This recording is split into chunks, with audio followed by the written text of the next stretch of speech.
Hey, and welcome to the Short Stuff. I'm Josh. There's Chuck. Jerry's even here. She's sitting in for Dave C., the super producer. And this is Short Stuff. A good one, too, if you ask me. Yeah, so I know that A Christmas Story is one of your favorite movies. Mm-hmm. And I know that great scene at the end that is unfortunately now dripping with ethnic overtones and racism. Sure. But it's still a funny scene of the family going out to eat Chinese food on Christmas. Yeah. In an empty Chinese restaurant. The only problem I have with that, well, aside from the other stuff I just mentioned, is that it's not full of Jewish patrons. Yeah, it's pretty much empty, if I remember correctly, isn't it? They're the only ones there. It is entirely possible that I think that takes place in Cleveland, outside of Cleveland, doesn't it? Or is it Indiana? I think it was shot outside of Cleveland, but maybe set in Indiana. Okay. There was probably not a Jewish person to be found in Indiana in the 1930s. Maybe so. That's probably it. And my God, did you know Bob Clark died in a car accident brought on by a DUI driver in 2007? Oh, yeah. I had no idea until just recently. So I think his son too, right? Yeah, his oldest son. Very sad. R.I.P. Bob Clark and son. But yes, so there is something weird in that there's no Jewish people in there because at any Chinese food restaurant on Christmas in America, especially these days, you're going to find plenty of Jewish people eating there. In fact, it's a huge tradition among the Jewish American community, it turns out. Yeah, and you brought up this very kind of funny moment at the Supreme Court confirmation hearings for Justice Elena Kagan. Someone said, "Where were you during the Christmas attack launched by Al-Qaeda the year before?" And she said, "Like all Jews, I was probably at a Chinese restaurant." Yeah. What a great line. And apparently Chuck Schumer was like, well, the reason being is because it's probably the only place open. So he just kind of ruined the whole thing. Yeah, he did. He explained it. But he probably didn't need to explain because from, just researching this, but also my own awareness, like eating Chinese food on Christmas is not just a Jewish tradition any longer. It's become an American tradition, but it definitely traces its origins back to the Jewish community. And apparently right around the turn of the last century in the Lower East Side of New York City is where it really finds its roots. Which is pretty cool that you can trace something like that back like that. Oh, totally. It makes sense because if you're talking about different types of food, like Mexican food or Italian food, there's like dairy mixed in with the meat in a lot or most of the dishes. So it's hard to eat kosher. Chinese food, first of all, doesn't have dairy. My famous story about does it have cheese on it in the Chinese restaurant. Right. Still one of the great things that ever happened to me as a child was overhearing that conversation. But they don't have dairy in their food generally. And the stuff is just, you've got your meat and you've got rice and you've got things that are cooked together, but it's like vegetables and meats cooked together. It doesn't have like cream sauce or cheese and stuff like that. Right. Which to a Jewish person is basically tantamount to being kosher. And, today it's really easy to be kosher in America because the food industry back in, I think, the 50s said, oh, there's a lot of Jewish people who live here now. There's like a whole market for making kosher foods or just labeling foods as kosher that were already kosher anyway.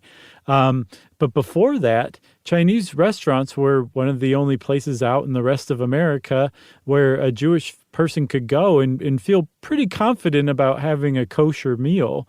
So, that in and of itself makes sense. And there's also some other, there's some commonalities too, especially between Eastern European Jewish people and Chinese cuisine, and that there's a lot of sweet and sour dishes common to both. Kreplach, which is like a meat-filled dumpling, is kind of resembles some of the Chinese meat-filled dumplings, like dim sum. And then also the pancakes, Chinese pancakes resemble blintzes too. So it's not like it was just the most entirely foreign concept to a lot of these Jewish Americans who were recently arrived. But it was still exotic and new too. Yeah, so we'll take a break now, and then as promised, I know I led us astray, but we will head down to the Lower East Side right after this.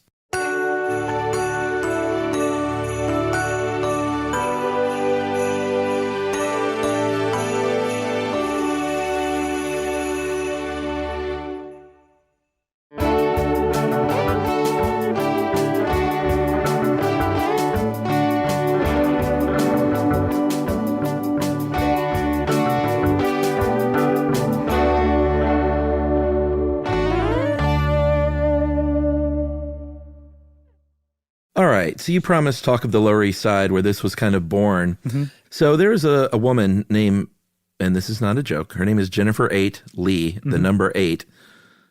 I guess she's named after the movie? I don't know. I didn't get that far. I just verified that right? wasn't a typo. Yeah, Jennifer 8 with Andy Garcia and I can't remember who else. And John Goodman. I can't remember who was Jennifer 8. Was it Uma Thurman? Oh, maybe. Well, you talk and I'll look up. How about that? All right. So Jennifer 8 Lee is a producer of The Search for General So. It's General So, right? Yep. It's General 8. And she had this to say: Jews and Chinese were the two largest non-Christian immigrant groups at the turn of the century.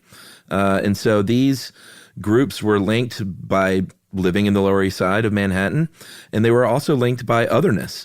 And for Jewish people to love Chinese food, she feels just says a lot about immigration history mm-hmm. in the United States and being an outsider in the United States, kind of living together, which is really kind of a nice thing, I think. Yeah, I thought that was a really good point. And I'm sure it's an accurate point, too, but it's something that's kind of easy to overlook. A lot of people just kind of, I think, narrow it down to, that was what was open on Christian and Christian holidays and Sundays, which is true. Like that's a Chinese restaurant's going to be open on Christmas. So if you're a Jewish person looking to go out to eat, the Italian place is going to be closed because they're celebrating Christmas. The Irish pub's probably going to be closed because they're celebrating Christmas. So the Chinese food happened to be open, but it's definitely there's a lot further deeper layers to it than that. Yeah, another one is that Chinese people had no history of being prejudiced toward Jewish people, which mm-hmm. was a big deal. Mm-hmm. They were open on Sundays. They were open on other Christian holidays. I think there could have possibly been a reputation at some Italian restaurants early in the days of New York that they were maybe not as welcoming for Jewish people. Mm-hmm. Is that a nice way to say it? At the very least, if you were Jewish and you went to an Italian restaurant, you might take note of the extensive religious, the imagery of the Virgin Mary and Jesus with the crown of thorns and all that, and be like, I'm going to the Chinese food place instead. Yeah, it wasn't necessarily hostile. Right. But it wasn't like, come in, Jewish friends, necessarily. Who knows? But they didn't have to think about it at the Chinese restaurant. And then what's more, too, it wasn't just the Jewish community that was welcomed with open arms to Chinese restaurants during this time. If you were black, too, you could find a place to eat at a Chinese restaurant. They didn't discriminate against anybody. They were like, you got some money and you want to eat? Come on in. Yeah, it's very nice and welcoming. Mm-hmm. In the 30s, by the time the 1930s rolled around, Jewish cookbooks, like full on, had Americanized versions of famous Chinese dishes like egg foo young and chop suey. And the Lower East Side sort of started expanding. Jewish people moved to different boroughs, different neighborhoods, out into the suburbs. Mm-hmm. And bada bing, bada boom, all of a sudden, Chinese restaurants were following because they know they've got a good customer base. Yeah, dude. So I saw that there's something like 40,000 Chinese food restaurants in the United States these days. There's 14,000 McDonald's. So 40,000 Chinese food restaurants, and it was the diaspora of the Jewish community from the Lower East Side of New York further and further out into America that kind of drew Chinese food restaurants out with them. So you can thank the Jews from New York for your local Chinese food place that you love so much. Give them a tip of the hat and say, thank you, Jewish friend. I appreciate you bringing the Chinese food restaurant this way. That is really cool. I know they became sort of neighborhood hubs in Jewish communities, and they would see friends and neighbors, and the families were there, and children were playing together. It was just a sort of a beautiful symbiotic relationship, it seems like, from the beginning. Yeah. And so over time, the rest of America said, hey, the Jewish people are really onto something here. Let's get in on this. And nowadays, like eating Chinese food on Christmas is just a general American tradition, and you can see that apparently in Google searches for Chinese food, which I guess skyrocket on Christmas or right around Christmas, right? Yeah, I think they go up, or actually that's a Grubhub stat, is Chinese food is up 152% on Christmas Day, but it definitely, the Google search peaks on Christmas Day, and that's been going on since they've been keeping track of Google stats. Yep. And so apparently the most popular Chinese food order in all of America on any day, but in particular Christmas Day, is that General Tso's. Have you ever had Chinese food on Christmas? Yeah. And as a matter of fact, I didn't realize how cliche we were. Yumi and I would go get General Tso's chicken at Golden Buddha on 10th Street. Okay. On 10th in Midtown, not the one in Decatur.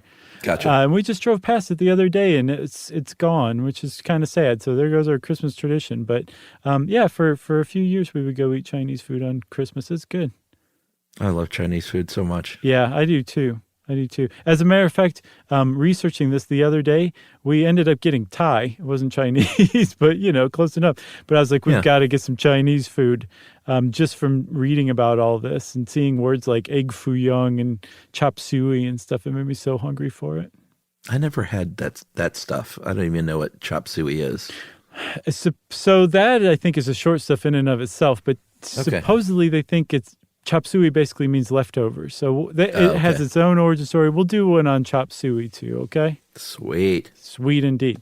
So if you want to know more about Chinese food on Christmas, well then, buddy, you got a day to figure it out and then try it for yourself tomorrow, because the Jewish community figured it out a long time ago.